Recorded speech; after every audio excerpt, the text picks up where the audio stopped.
Si estuviéramos en el lugar de los apóstoles en este momento, ninguno estaría acá.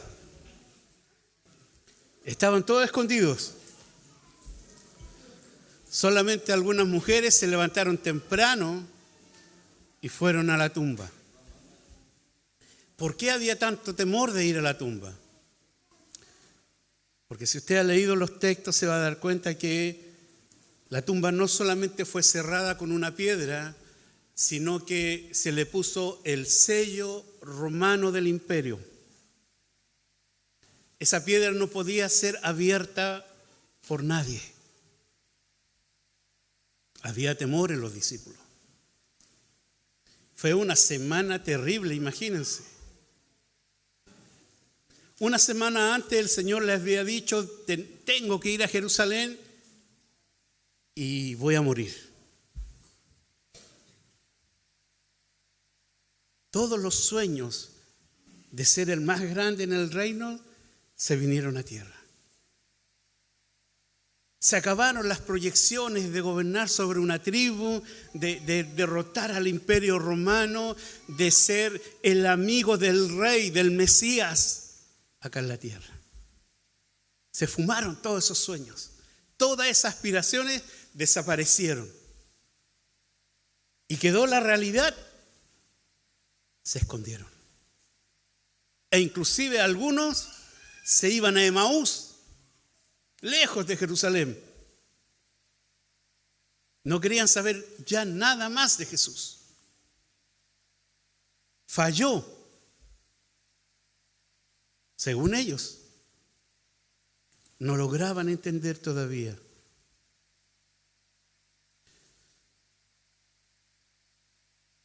Después de este domingo,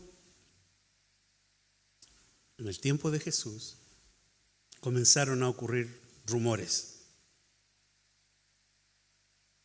Robaron el cuerpo de Jesús. Hagan correr la voz. Y el marketing comenzó. Robaron el cuerpo de Jesús. Lo robaron. Hasta el día de hoy se cree. Muchos creen eso. Pero si tú analizas la historia, cuando un escuadrón romano custodiaba algo, no eran 4 soldaditos que se quedaban en un lugar. Era una secuencia de distintos niveles de soldados hasta llegar al punto central.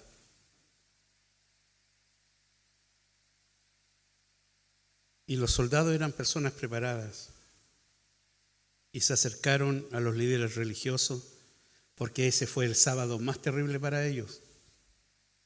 Estaban ahí en sus rituales en el templo y pensando, ¿qué va a pasar con este Mesías que dijo que iba a resucitar? Hay que poner atención.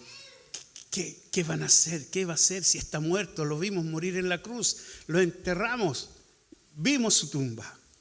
Pero algo puede ocurrir, así que coloquen seguridad para que nadie se acerque. Fue el sábado más terrible para los sacerdotes. Y fue el sábado más terrible para los discípulos. Hoy día nosotros conocemos la historia. Sí, no es tan como impactante para nosotros. Después de 20 años aproximadamente, 20, 30 años, el hermano Lucas escribe la historia de Pablo. Y Pablo conoció a Jesús. Dice que se me apareció a mí como un abortivo, el último. Cuando ya no había esperanza, se me apareció a mí y me enseñó el Evangelio y me mostró el Evangelio. Pablo era contemporáneo, si podemos ponerlo a nivel de Jesús, sí, era un testigo cercano, entre aproximadamente 20 y 30 años de la resurrección de Jesús. Y la historia lo relata, no la historia bíblica, hermanos, la historia secular. Los escritores seculares relatan que los cristianos, por este Jesús que resucitó, eran empalados y cubiertas con brea y se les utilizaba como antorcha para iluminar la noche de Roma. Y ellos estaban dispuestos a sufrir eso, porque creían en la resurrección de Jesús. A otros les quitaron sus bienes, les expropiaron todo. ¿Para qué hablar de los esclavos? Muchos murieron en el circo romano. Muchos niños, muchas familias murieron. El Evangelio tiene un precio tan alto porque la promesa de redención es tan maravillosa, pero a veces tenemos los pies tan bien puestos acá en la tierra que nos olvidamos de nuestra realidad, hermano. Yo quiero decirte que el Evangelio no ha cambiado y no cambiará. Quiero hablarte de eso. Aunque actualmente puedes ver que se promueve un evangelio adaptable a la necesidad del consumidor. Se utiliza el marketing, se utilizan luces, efectos visuales, audiovisuales, música, conciertos, todo para captar adeptos, para mantener esta maquinaria funcionando de la religión y de la fe. Técnicas de marketing, técnicas del manejo de las emociones, filosofías mezcladas con religión, libertades para que nadie se sienta ofendido.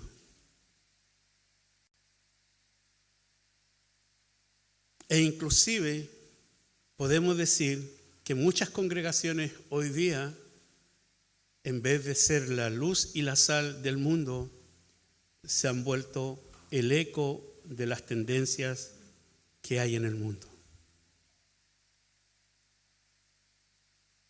Se vuelven el eco, simplemente repiten lo que la sociedad desea.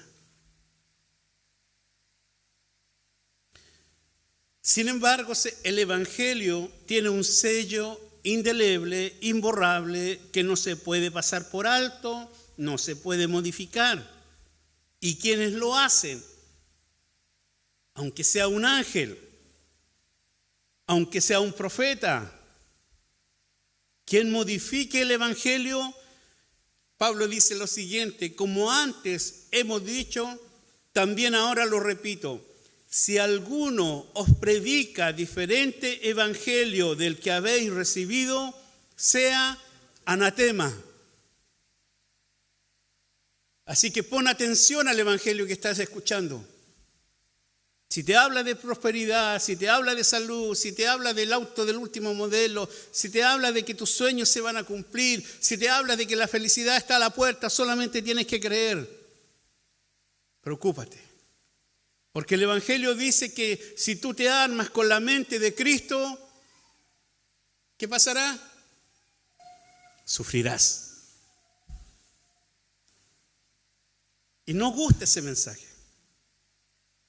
No gusta.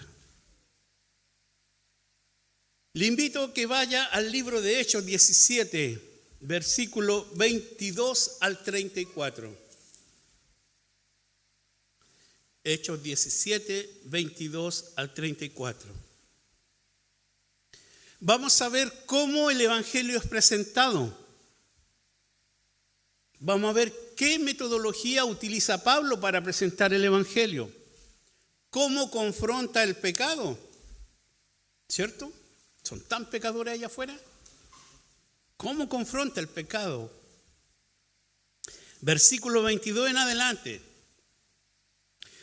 Dice: entonces Pablo, puesto en pie en medio del areópago, dijo: varones atenienses, en todo observo que sois muy religiosos, porque pasando y mirando vuestros santuarios, hallé también un altar en el cual estaba esta inscripción: al Dios no conocido, al que vosotros adoráis, pues sin conocerle es a quien yo os anuncio.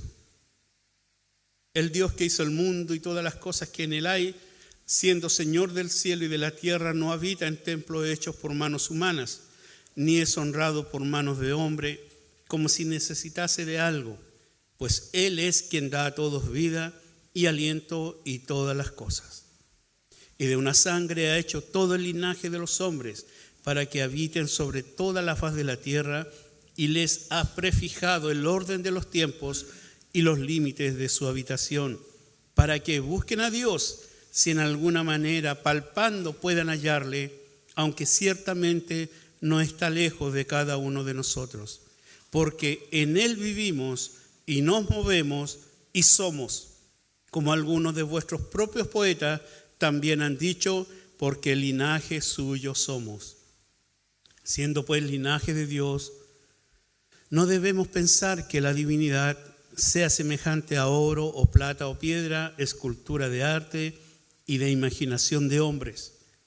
Pero Dios, habiendo pasado por alto los tiempos de esta ignorancia, ahora manda a todos los hombres en todo lugar que se arrepientan, por cuanto ha establecido un día en el cual juzgará al mundo con justicia por aquel varón a quien designó, dando fe a todos con haberle levantado de los muertos. Pero cuando oyeron lo de la resurrección de los muertos, unos se burlaban y otros decían: ya te oiremos acerca de esto otra vez. Y así Pablo salió de en medio de ellos. Mas algunos creyeron, juntándose con él, entre los cuales estaba Dionisio el Areopagita, una mujer llamada Dámaris, y otros con ellos. Padre, ante ti estamos en esta mañana y necesitamos, Señor, aprender de ti. Cada uno a su nivel, cada uno necesita escuchar tu voz. Tu palabra es viva y eficaz. Abre nuestro corazón, nuestra mente. Llévate toda distracción, Señor, de nuestro corazón. Ante ti estamos, Dios mío. Guíanos, enséñanos por tu palabra.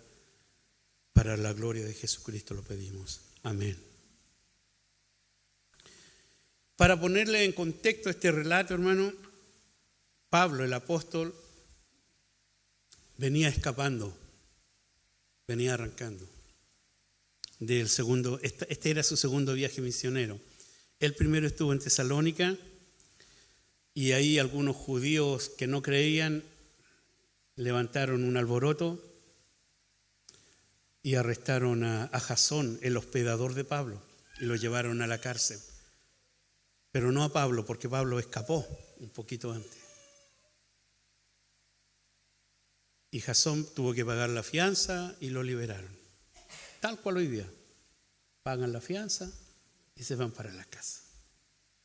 Pero esto era por predicar de Cristo. Después Pablo llega a Berea. Y en Berea dice que habían judíos más nobles que los de Tesalónica. Y que tomaron la escritura y comenzaron a ver si lo que decía Pablo era cierto o no. Y muchos creyeron. Lo escucharon los judíos que no creían y que vivían en Tesalónica. ¿Qué hicieron?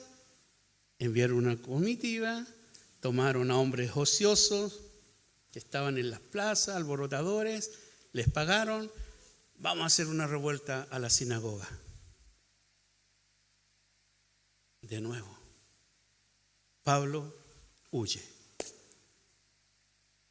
¿Se dan cuenta que el evangelio nunca ha sido aplaudido? Huye Pablo. Quieren tu cabecita. Y arranca Pablo y Silas con otro hermano se quedan ahí y toman otra dirección. Y la instrucción de Pablo es que cuando lleguen a Berea lo buscaran, porque él se iba a Atenas, perdón. Y llega a Atenas. Y es el relato que yo le acabo de leer. Y en este relato vamos a ver cómo el evangelio debe presentarse a las personas, hermano. Y nos vamos a dar cuenta de que muchas técnicas que se utilizan no tienen nada que ver con la palabra.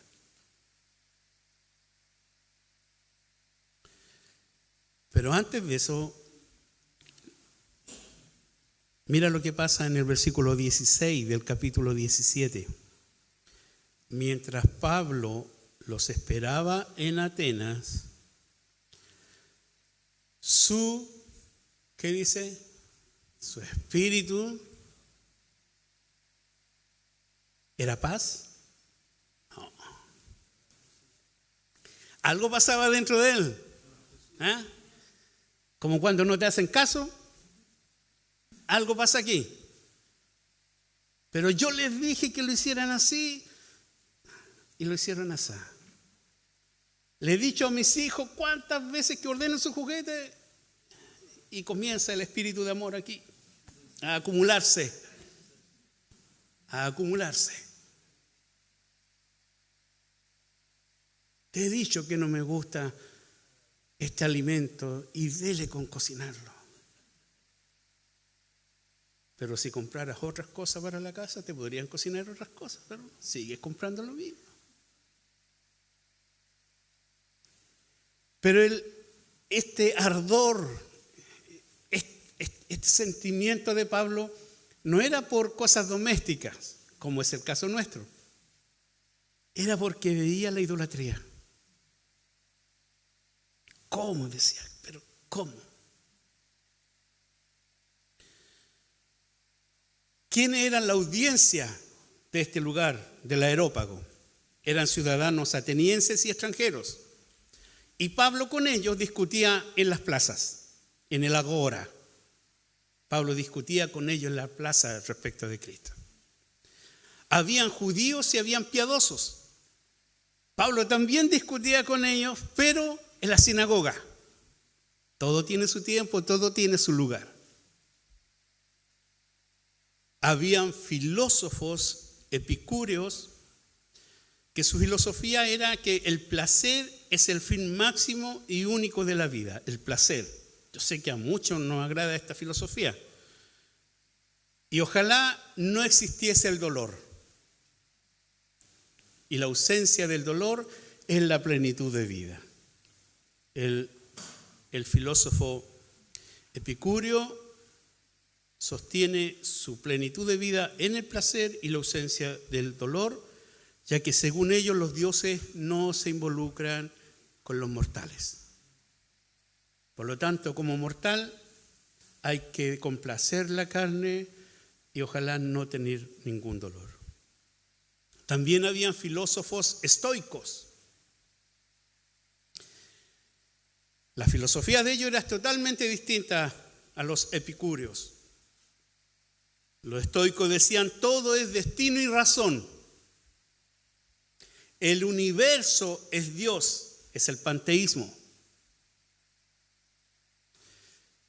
Y que tú puedes lograrlo todo porque eres autosuficiente.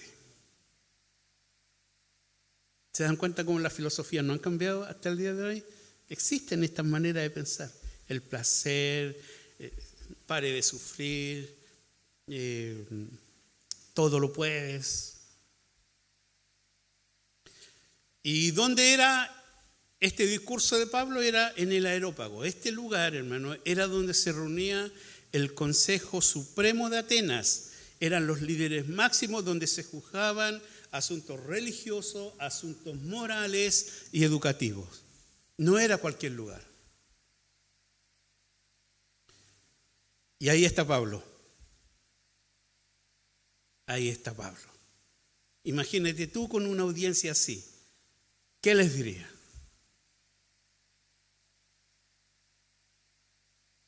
Idólatras, arrepiéntanse. ¿Cierto? O podría decirle, Dios tiene un plan maravilloso para sus vidas. ¿También? Y los epicúreos dirían, eso me gusta. Eso me gusta. Pablo comienza y dice así en el versículo 22, entonces Pablo, puesto en pie en medio del Areópago, dijo, varones atenienses, en todo observo. Y esta es una enseñanza para nosotros los cristianos. Lo primero que debemos saber, aprender a vivir en nuestro entorno, eso es observar dónde trabajo, dónde estudio, dónde estoy moviéndome, debo observar. Y él observó que sois muy religiosos, porque pasando y mirando vuestros santuarios, es decir, no eran solamente religiosos, trabajaban por la fe, levantaban santuarios, levantaban inscripciones.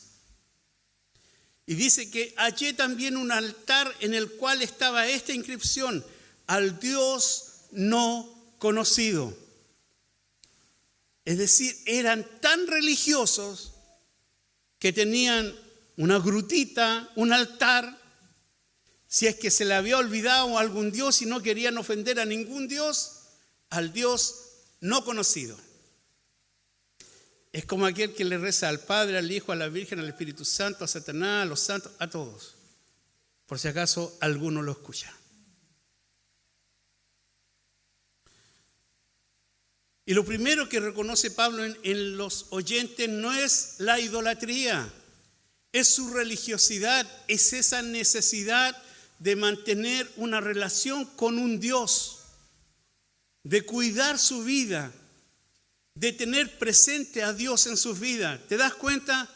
Pablo reconoce lo positivo, no lo negativo de las personas.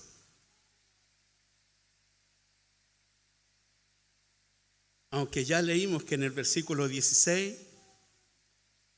Pablo se enardecía en su corazón al ver esta idolatría. Yo les pregunto, hermano, ¿por qué piensas tú que Pablo no les reprochó ni condenó este pecado?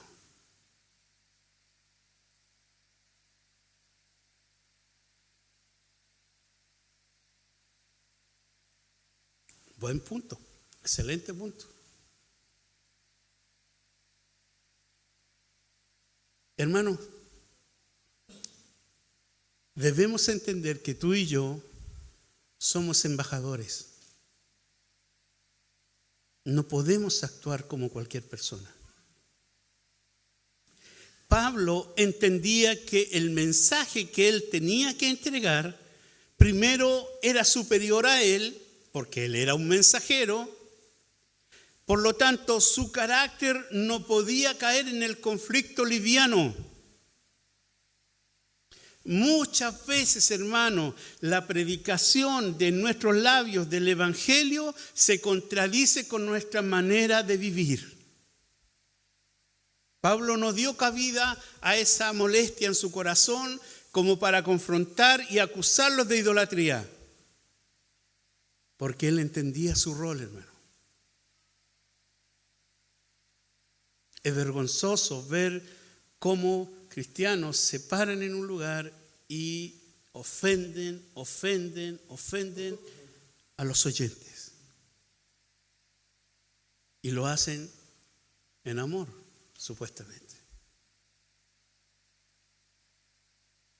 Ahora, ¿qué utiliza Pablo? ¿Cuál es la conexión que utiliza Pablo? Pablo se toma de la inscripción al Dios no conocido. Y su argumento es: yo conozco a ese Dios que ustedes no conocen, pero lo adoran. Ahí llamó la atención de todos. Ahí llamó la atención. Versículo 24 al 29. Y aquí vamos a ver, hermano, cómo tú tienes que presentar el Evangelio. Y puedes darte cuenta que quizás está a años luz de la teología de Pablo, aunque hayas vivido dentro de una iglesia. Y ese es nuestro talón de Aquiles, nuestra debilidad. Mira cómo comienza Pablo la presentación del Evangelio. El Dios que hizo el mundo y todas las cosas que en él hay. Primera declaración. ¿Qué está declarando ahí Pablo? Dios es el creador de todo. ¿Has leído Génesis? Sí. ¿Te lo aprendiste Génesis? Sí. Continúa Pablo y dice: siendo Señor del cielo y de la tierra. ¿Qué está diciendo aquí Pablo? Dios es soberano sobre el cielo y la tierra. ¿Has estudiado la soberanía de Dios? Es que es muy densa, hermano, son muchos capítulos. No habita en templos hechos por manos humanas. Dios es trascendente, trasciende a todo lo creado.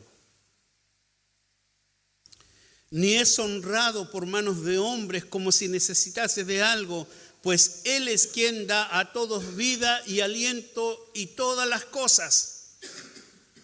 Pablo está hablando de que Dios es inmanente o autosuficiente, no necesita de nada ni de nadie. ¿Conoces esa doctrina, hermano? Versículo 26. Y de una sangre ha hecho todo el linaje de los hombres para que habiten sobre toda la faz de la tierra, y les ha prefijado el orden de los tiempos y lo busquen y los límites de su habitación. Aquí Pablo habla de la soberanía y la providencia de Dios.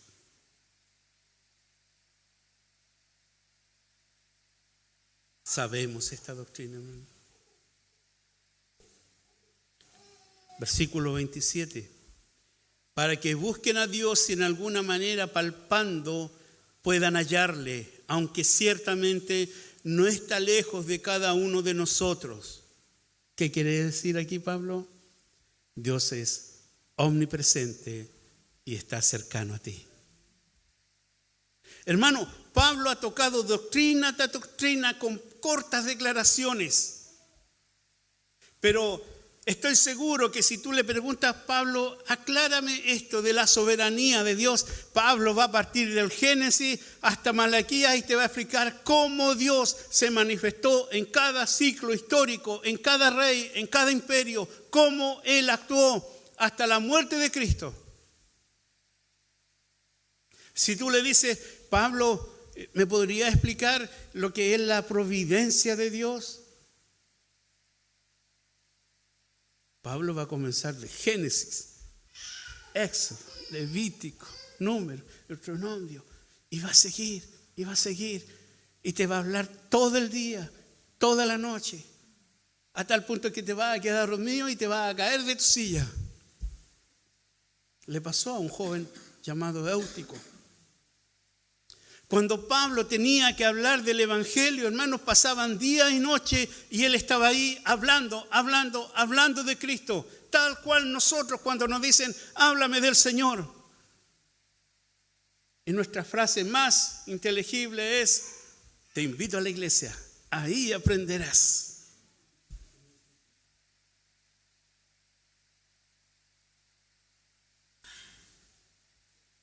Y Pablo no solamente habla de doctrinas, no solamente declara doctrinas. Mira lo que dice, versículo 28, porque en Él vivimos y nos movemos y somos. Como algunos de vuestros propios poetas también han dicho, porque linaje suyo somos. ¿Qué demuestra esto de Pablo? Que era una persona educada, informada, manejaba el tema de los poetas de la actualidad. ¿Cuántos poetas actuales cristianos conocemos o sabemos de ellos?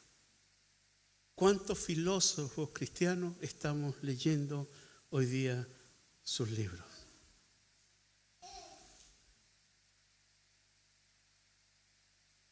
¿Te das cuenta que el cristiano a veces vive en una burbuja porque no quiere estudiar, no quiere aprender, no quiere desarrollar su intelecto, no quiere desarrollar su conocimiento, pero sí quiere que las personas lo escuchen cuando quiere predicar, cuando quiere enseñar, quiere que todo el mundo aprenda, pero nunca estudia?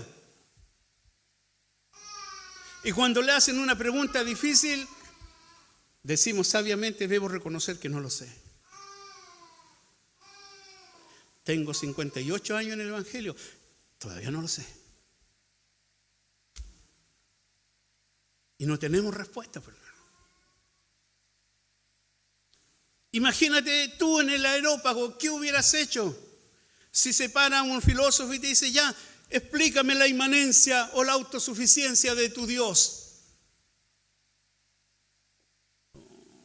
¿Dónde está el anciano de la sinagoga? Para que venga y le explique a ellos que es algo tan fácil, que venga el anciano y lo explique. Hermanos, el Evangelio demanda tiempo. El Evangelio demanda que tú te niegues a ti mismo, a tus placeres, a tu autosuficiencia. Deja de ser un epicúreo, deja de ser un estoico y enfrentarte a los problemas y decir, no, soy cristiano y aunque mi barco se me hunda y no entienda nada de doctrina, yo igual amo al Señor.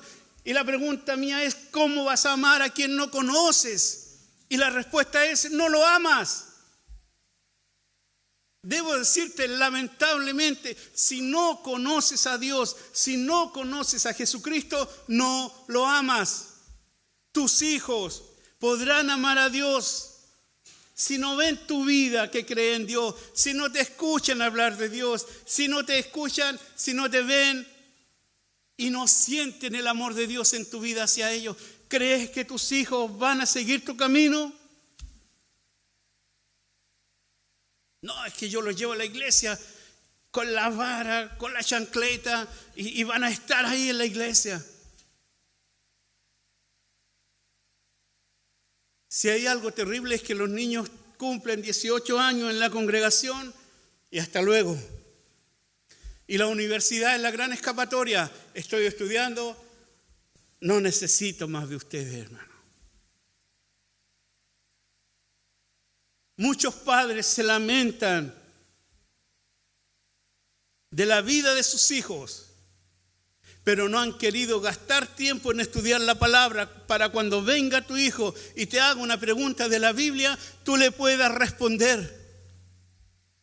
Es triste, hermano, que tus hijos tengan que ir a internet a buscar la información y no le aparece solo una respuesta, le aparecen miles de respuestas y cuando no tienen bases bíblicas muchas veces son engañados.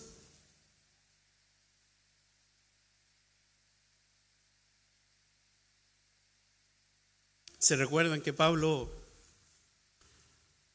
se enardeció su espíritu? Mira lo que hace Pablo, sabiamente. Versículo 29. Siendo pues linaje de Dios, no debemos pensar, eran filósofos, era gente educada, que la divinidad sea semejante a oro, plata o piedra o escultura de arte y de imaginación de hombre.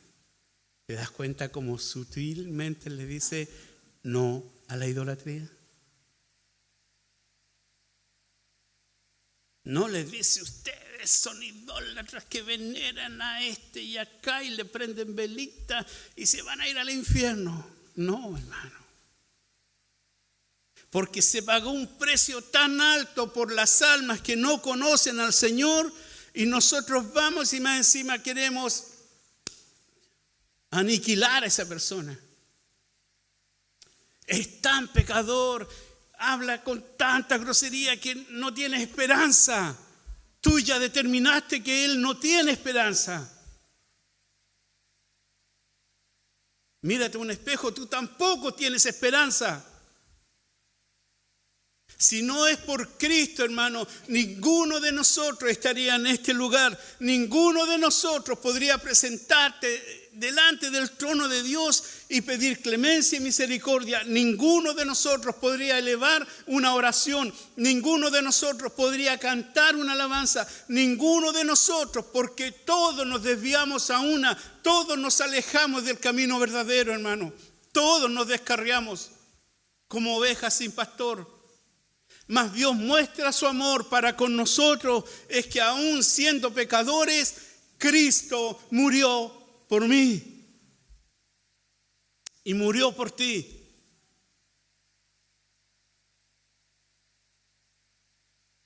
Conocer a Dios. Jeremías 9:24 dice: mas alábese en esto el que se hubiere de alabar, en entenderme, en conocerme, que yo soy Jehová, que hago misericordia, juicio y justicia en la tierra, porque estas cosas quiero, dice Jehová. Y en Oseas 6:8, ¿se recuerdan lo que dice? Oh hombre, Él te ha declarado lo que es bueno.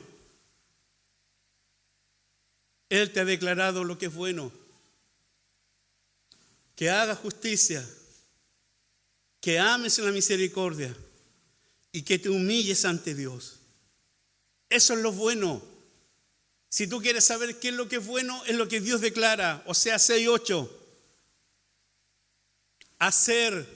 Vivir una vida justa. Amar la misericordia, no por interés, aparentar misericordia. Y humillarte delante de Dios, entendiendo su obra maravillosa de redención. Y esto, ¿cuándo es? Los domingos, no, es todos los días, hermano. Por eso es que Pablo al joven Timoteo le dice en 1 Timoteo 2:15, procura con diligencia presentarte a Dios aprobado como obrero que no tiene de qué avergonzarse, que usa bien la palabra de verdad. Pero hoy día la iglesia evangélica chilena, centros bíblicos,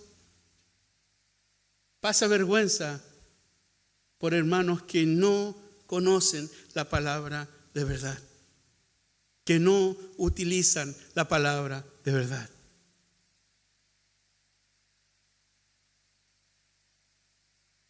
El evangelio tiene un sello y el evangelio tiene una demanda. Vaya al versículo 30 al 34.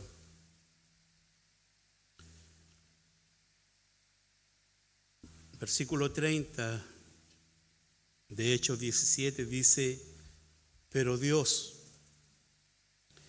habiendo pasado por alto los tiempos de esta ignorancia, ahora manda a todos los hombres en todo lugar que se arrepientan. Ese es el llamado. ¿Qué le ha prometido Pablo hasta ahora a los oyentes? ¿Qué promesa le ha hecho? Nada. Solamente le ha mostrado a Dios, hermano. Teológicamente le ha mostrado a Dios. Y ahora le pide la demanda. Se tienen que arrepentir.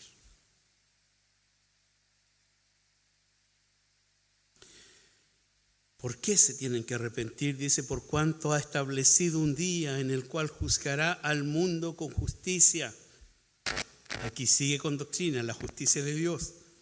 Por aquel varón a quien designó, dando fe a todos con haberle levantado de los muertos. ¿Quién es? Jesucristo. ¿Te das cuenta? Sin decir Jesucristo, está hablando de Jesucristo, hermano. El llamado del evangelio es el arrepentimiento. A los que les gusta el griego, metanoia. Esta palabra, hermano, arrepentimiento, no es que te lamentes. ¿Han escuchado? Oh, lo siento mucho, me equivoqué. ¿Ese lamento? No. No es que te lamentes. No es que sientas pena y llores y digas: no, perdóname, no lo voy a volver a hacer más hasta la próxima semana, pero perdóname. No es eso el arrepentimiento, hermano. ¿Saben por qué no es pena ni es lamento? Porque estas reacciones tú las puedes encontrar en los asesinos seriales, en los psicópatas, en los mentirosos, en los ladrones, en los violentos, en los abusadores. Y no se arrepienten. Y nosotros decimos: oh, no le peguen más, no lo castiguen. ¿Cómo le van a dar cadena perpetua? ¿Cómo van a decretar la pena de muerte si es un ser humano? Argumentos bíblicos, hermano.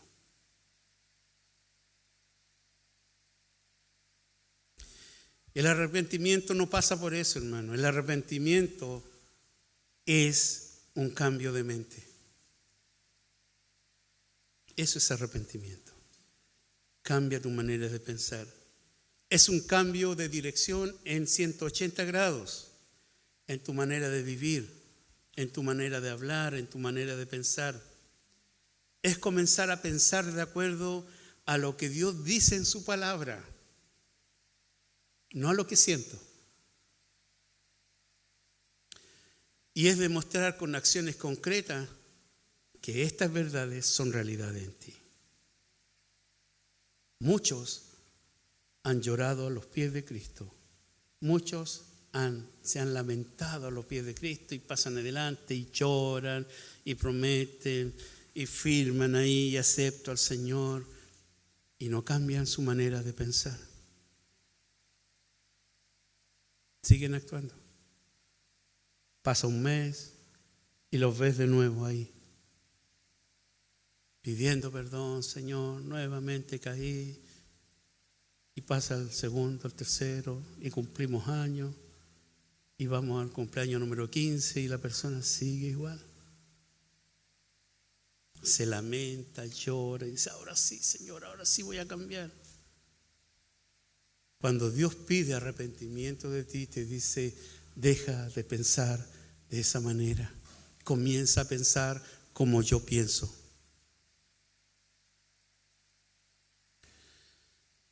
Hay 3 actitudes que revelan un verdadero arrepentimiento. Número 1, tiene que haber un cambio de perspectiva intelectual.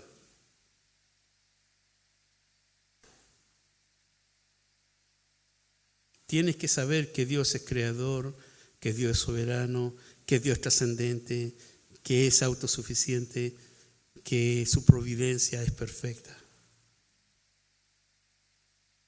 Tiene que haber algo acá.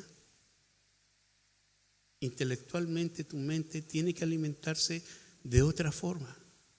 No puedes seguir gastando tu neurona en cosas que no te edifican.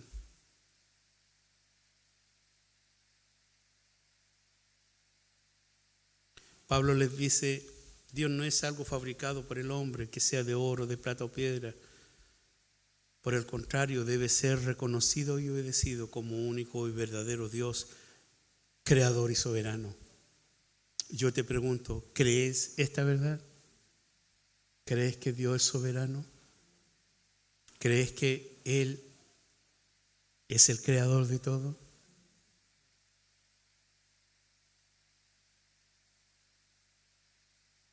Entonces, si nos llega un finiquito a todos mañana, seguimos a Cristo y avanzamos y somos felices.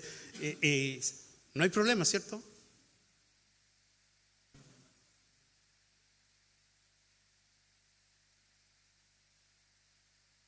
Mañana nos expropian todo por decreto a los cristianos porque no pagan impuestos y se congregan en la iglesia y no pagan los impuestos.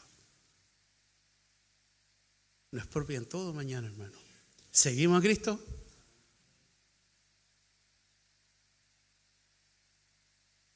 Lea la Biblia, ¿qué hay que hacer? Si es necesario escapar a otra ciudad, hay que irse a otra ciudad. Ayer yo escuchaba una conversación, irme a un lugar a donde nadie me conozca, partir de cero, iniciar algo distinto, que nadie me diga, ay, pero no, donde nadie te conozca. Sería simpático, ¿eh? Pero yo me iría siempre y cuando tenga un colchoncito, ¿cierto? Está diciendo, no me voy a ir a tomar una propiedad ahí en el cerro que no es mía, no voy a promover una toma, ¿cierto? Muchos que se dicen ser cristianos están en las tomas y levantan iglesias en las tomas, hermano. Qué ignorancia, hermano. Si Dios es creador de todo, Si Dios es soberano sobre todo, ¿por qué nuestra vida es tan miserable a veces?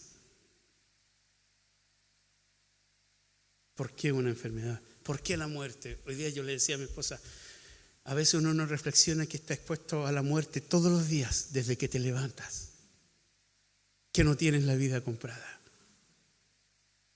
Un ACV, un accidente, un loco que pase por ahí, un cable eléctrico que se corte, un rayo que caiga, un tropezón. Conocí a una persona que por ayudar a su vecina le fue a limpiar las canaletas. Estaba con la manito limpiando las canaletas y se desestabilizó y cayó y se murió. Se desnucó. Vivía al frente mío. Dios es soberano sobre la vida y sobre mi muerte. Amén. ¿Le tienen miedo a la muerte? Ya. Yo sí le tengo miedo. Los felicito a ustedes que no le tienen miedo a la muerte. Pero creo en Cristo, hermano. Y que el poder que resucitó a Cristo resucitará también nuestros cuerpos. Él sea honrado. Segunda actitud que debe pasar con el verdadero arrepentimiento. Reconozco y abandono la ignorancia. Y aquí, hermano, es donde muchos cristianos tropiezan. Dios pasó por alto los tiempos de esta ignorancia, les dijo, ¿cierto? Pablo a los atenienses. Dios pasó por alto los tiempos de esta ignorancia. Podríamos decirle, Pablo, ¿por qué no te proyectaste hasta hoy día para que pasara por alto también nuestra ignorancia? Pero ojo, ahora con la llegada de Jesús, esa ignorancia ya no tiene excusa. Primera de Pedro 2:2, ¿qué nos dice? Desead como niños recién nacidos la leche espiritual no adulterada, para que por ella crezcas para salvación, si es que habéis gustado la benignidad del Señor. Amado hermano, si eres ignorante en algún tema, ¿qué tienes que hacer?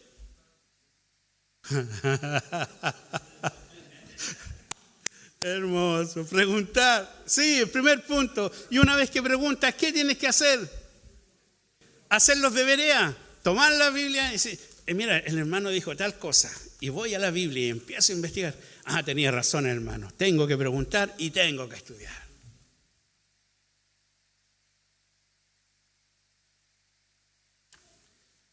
El Señor me entiende, sabe que no tengo tiempo.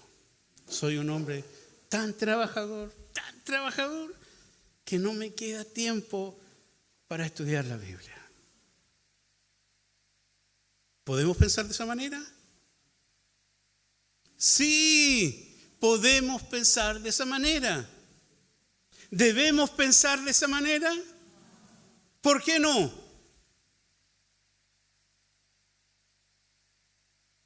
Porque la Biblia dice, todo tiene su tiempo. Tiempo para estudiar, tiempo para holgazanear, tiempo para jugar, tiempo para reír, tiempo para llorar, tiempo para vender, tiempo para comprar, tiempo para hacer y tiempo de dejar de hacer cosas. La Biblia lo dice. ¿Se dan cuenta que es distinto cuando mis respuestas a ciertas preguntas son bíblicas y cuando yo coloco mi humanidad por delante y digo, no, es que de verdad no tengo tiempo, Carlos Liempe, de verdad. Me esfuerzo, pero no tengo tiempo. También, pues, ¿qué quieres que te diga? Si todavía no lees ese versículo, ¿qué quieres que te diga? Pues, la ignorancia, hermano, es lo más terrible que puede pasar. ¿Se recuerdan a Israel? Mi pueblo pereció por falta ¿De dar los diezmos? No. ¿De ofrendar? No. ¿De presentar sacrificio? No. ¿De ministrar alabanza? No. ¿De servir a las mesas? No. ¿De tomar Santa Cena? No. Mi pueblo pereció por falta de conocimiento. Y este conocimiento tiene que ser el conocimiento de Dios. ¿Se recuerdan la enseñanza de Jesús a sus apóstoles? Y esta es la vida eterna. ¿Cuántos quieren la vida eterna? No, prefiero estar acá. ¿Cuántos prefieren la vida eterna, hermano? ¿Quién quiere la vida eterna? Yo la deseo. Si tú no, te invito a conocer a Jesucristo. ¿Saben por qué? Porque Jesús dijo, y esta es la vida eterna, que te conozcan a ti, el único Dios verdadero. ¿Qué es lo que hizo Pablo? Les presentó al único Dios verdadero. Les presentó la vida eterna. Y la vida eterna les mostró. El tercer punto que demuestra tu verdadero arrepentimiento. Vimos que es un cambio de perspectiva intelectual. Tienes que abandonar la ignorancia, no te refugies en la ignorancia, es un muy mal aliado. Y tercero, ponte a cuentas antes del juicio. El arrepentimiento es la respuesta lógica ante el hecho de que Dios ha determinado un día para juzgar al mundo. Si a ti eso no te asusta, es porque estás en Cristo. Pero con mayor responsabilidad, el juicio comienza por casa. Comienza por ti. No por tu vecino, no por tu hermano, comienza por ti. ¿Estoy convencido y consciente que debo rendir cuentas a Dios? Vas a llegar canchero al tribunal de Cristo y decir, abran puertas, aquí viene el anciano, Centro Bíblico Melipilla, coloquen la alfombra roja para yo caminar por ahí. Cuando te presenten en el tribunal de Cristo, ¿tendrás coronas para entregárselas a Él? ¿Para depositarla a sus pies? ¿Tienes corona? Hermano, arrepentirse no es un sentimiento emocional pasajero, es una decisión consciente en el cual yo abandono la idolatría. Es lo que Pablo les decía, abandonen la idolatría y la autosuficiencia. ¿Qué idolatría había? Los que adoraban el placer, los que adoraban el orgullo, los que adoraban lo que no conocían.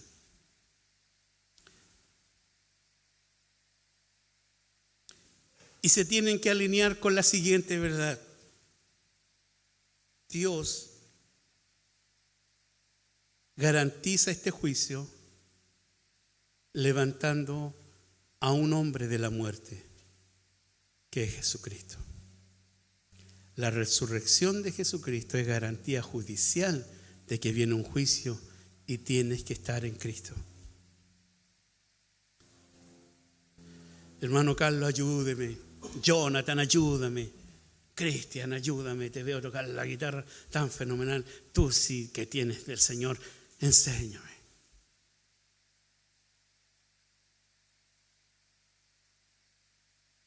Hermano, es tarea de cada uno de nosotros. Romanos 12:1 dice, así que hermano, les ruego por las misericordias de Dios. ¿Cuántas son las misericordias de Dios? Muchas, muchas. ¿Qué tienes que hacer?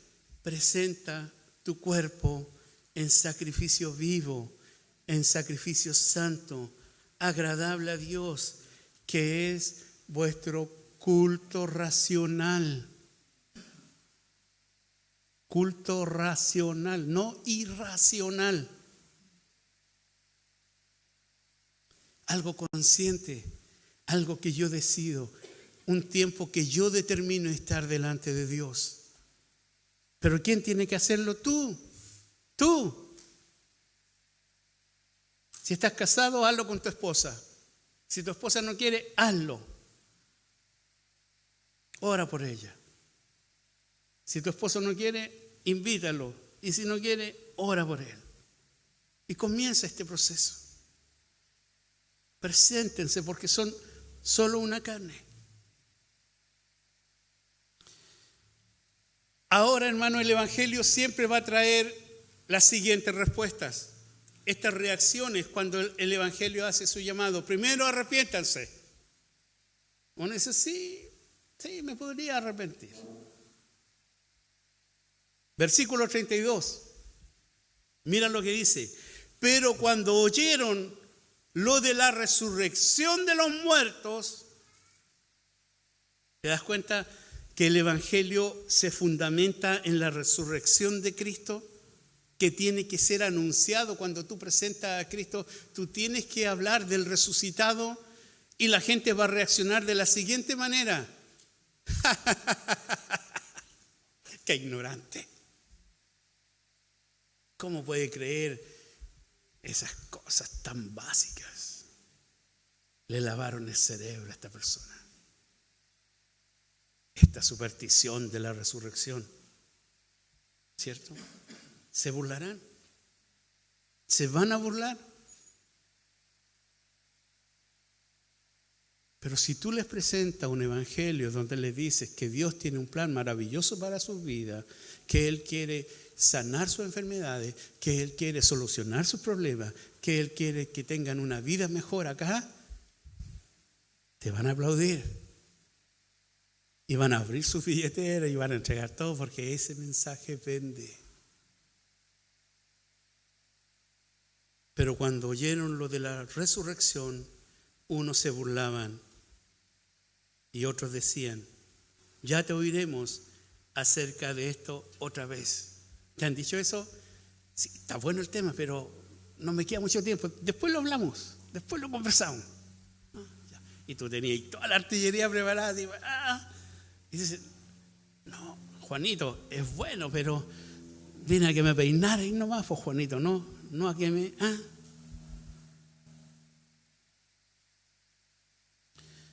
Y así Pablo salió de en medio de ellos, llorando, triste porque se burlaron de él. Qué vergüenza para el Evangelio, no escucharon la voz. No, hermano. El embajador jamás pierde la compostura. Si rechazan tu mensaje, recuerda que a él lo rechazaron primero. Él vino al mundo y el mundo amó más las tinieblas que la luz, porque sus obras eran malas. La resurrección es el filtro, fue el detonante que generaron estas tres reacciones, burlas. Imagínate, los dualistas, seguidores de Platón y estoicos, su filosofía consideraba que el cuerpo era algo corrupto, malvado, que solamente estaba destinado al placer o a la lucha, era una cárcel para el alma pura del ser humano. Y resucitar era volver a la cárcel. Por eso es que se burlaban. Para ellos fue más fácil su perspectiva de la vida. La segunda reacción, dejémoslos para otro día. Postergar la respuesta al llamado de arrepentimiento. ¿Se recuerdan de la enseñanza de Jesús que dice, pero los afanes de la vida ahogan la semilla y no da frutos, no surge? Y continúan con su vida actual hasta que tienen un problemita de nuevo y se acercan a ti. Ora por mí, háblame del Señor. Y ahí tú, pacientemente. Pero están la tercera categoría, los que creen.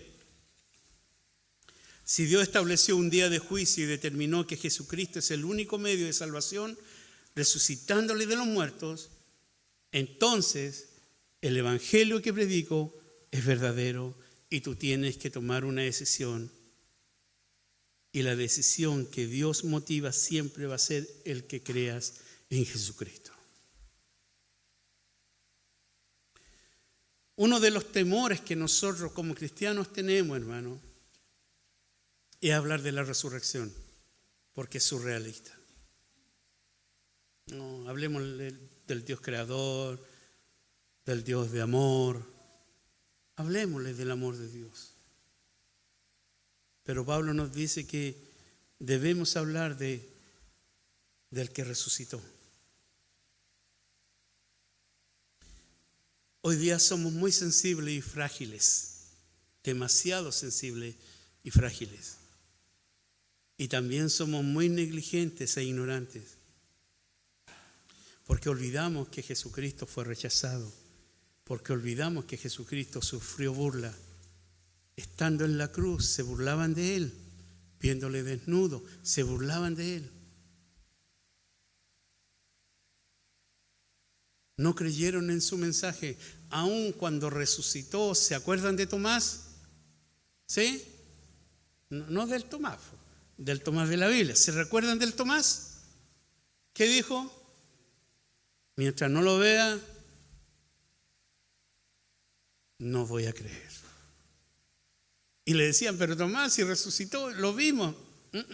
No, soy muy escéptico.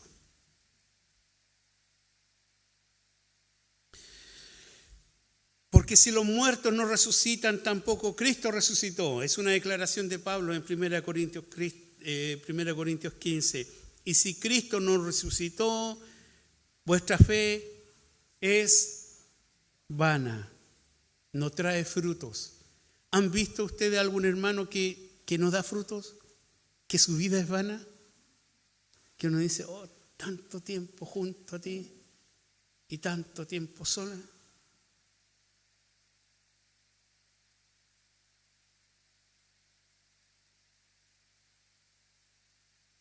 Pablo dice, si tu fe es vana, aún está ahí en vuestros pecados. No lo has soltado, no lo has dejado. Entonces también los que durmieron en Cristo perecieron. No hay esperanza para ellos.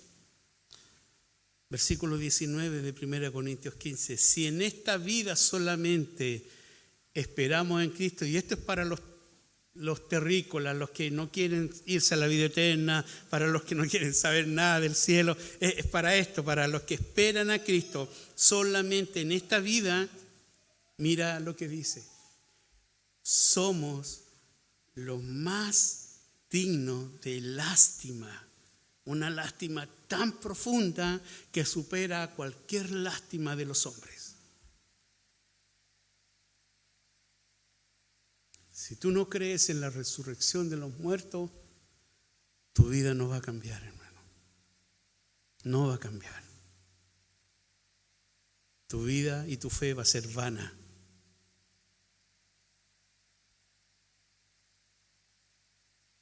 Como conclusión, hermano, hoy, siglo XX o XXI, hoy, como sucede en Atenas, como sucedió en Atenas, todos nosotros, todo el mundo, toda la sociedad está en busca de estatus, ¿cierto? Buen estatus, de seguidores, ¿le suena esa palabra? Seguidores, de likes, de riquezas, de aprobación, de éxito, y agréguele todo lo que usted quiere. Todo el mundo está buscando eso, lo mismo que los de Atenas. Y nuestro altar hoy puede ser, piense en otra. Yo encontré esta, una pantalla. Para los que no conocen una pantalla, puede ser esto, o puede ser esa, o esa de allá. Puede ser una pantalla. Que dependo de la información, de las noticias. Puede ser un trabajo. Mi altar puede ser el trabajo. Porque estoy dispuesto a morir por mi trabajo. Puedo estar muriéndome, pero no voy a fallar. Pero para la iglesia, hermano, es lo primero que desecho. No, tengo una jaqueca. No me digan nada, el Señor me está probando. Tengo una jaqueca. Pero Dios es el creador y es soberano, sí, pero es que me duele mucho la cabeza, hermano, no puedo ir a la iglesia.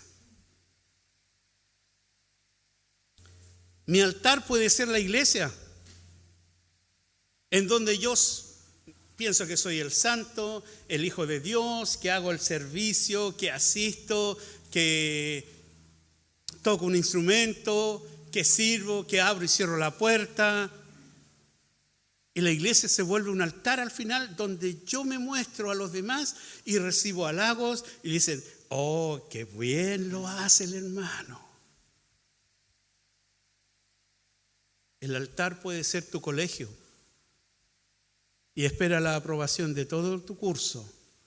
Y ojalá seas la delegada del curso y el presidente del curso y seas la top y seas trending. Seas tendencia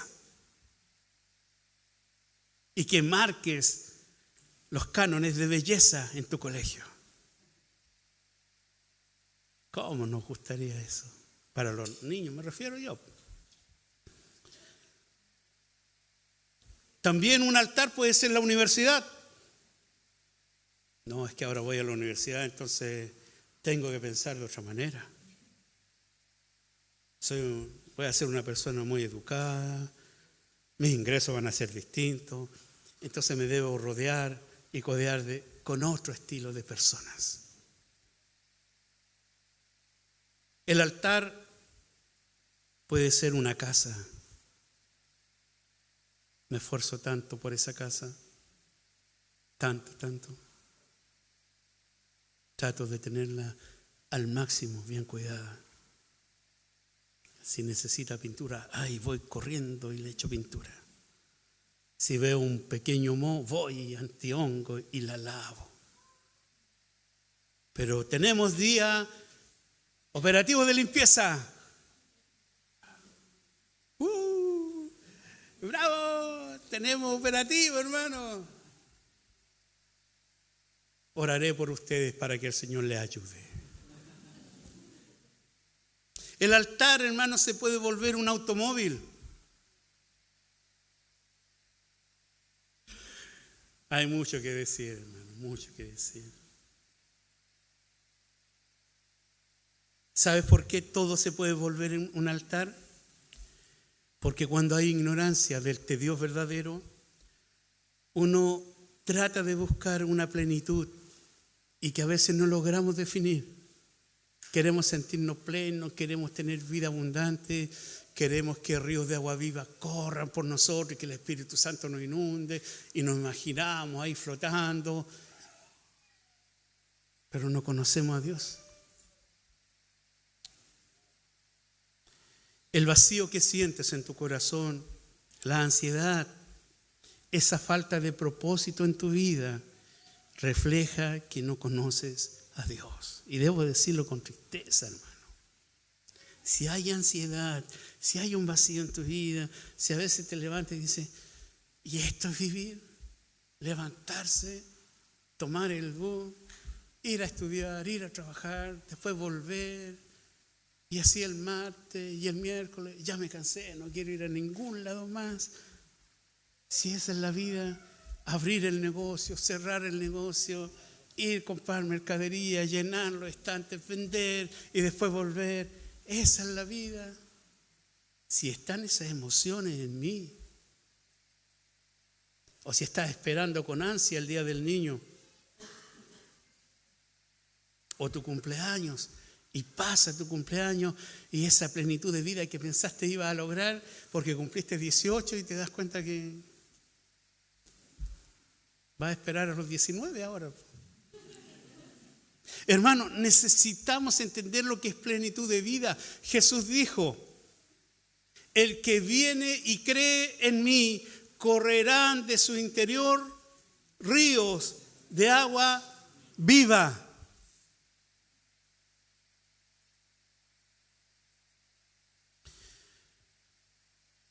Si falta propósito en tu vida, eso no se llena con más cosas.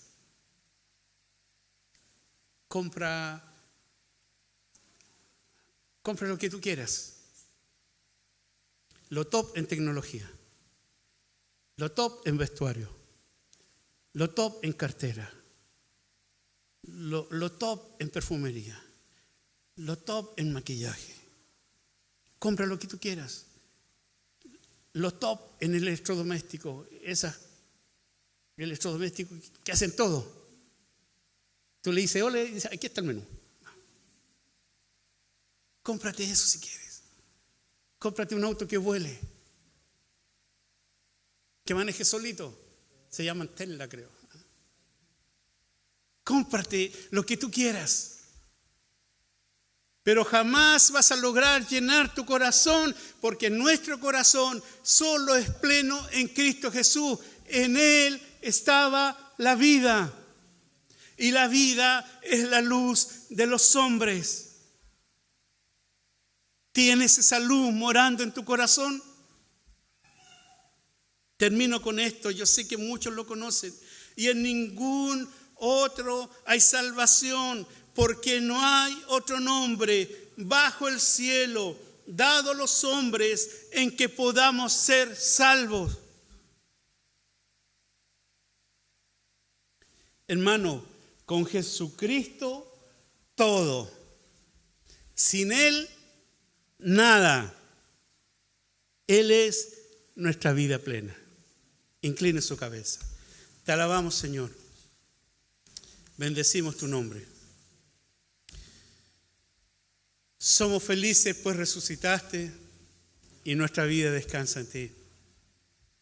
Aún con la muerte acechándonos cada día, aún con las crisis económicas y los virus reinantes, tú has prometido que aquel que cuida su vida para sí mismo la perderá, pero aquel que pierde su vida por tu causa la hallará. Ayúdanos a buscarte en todo momento, a conocerte al 100%, Señor, a gastar cada fuerza de nuestro corazón, cada latido, cada músculo que te busque y te encuentre y se deleite en ti. El mundo necesita luz, el mundo necesita la sal, el mundo necesita el amor de Cristo en sus vidas. Y nosotros somos responsables de llevar este evangelio, Señor. No podemos simplemente promover un evangelio simple, debemos hablar el evangelio tal cual tu palabra lo enseña. Ayúdanos a ser embajadores en donde estemos. Ayúdanos a derribar los altares de nuestro corazón y poner a Cristo por sobre todas las cosas, Señor. Lo pedimos todo, Padre, en el nombre de Cristo Jesús. Amén.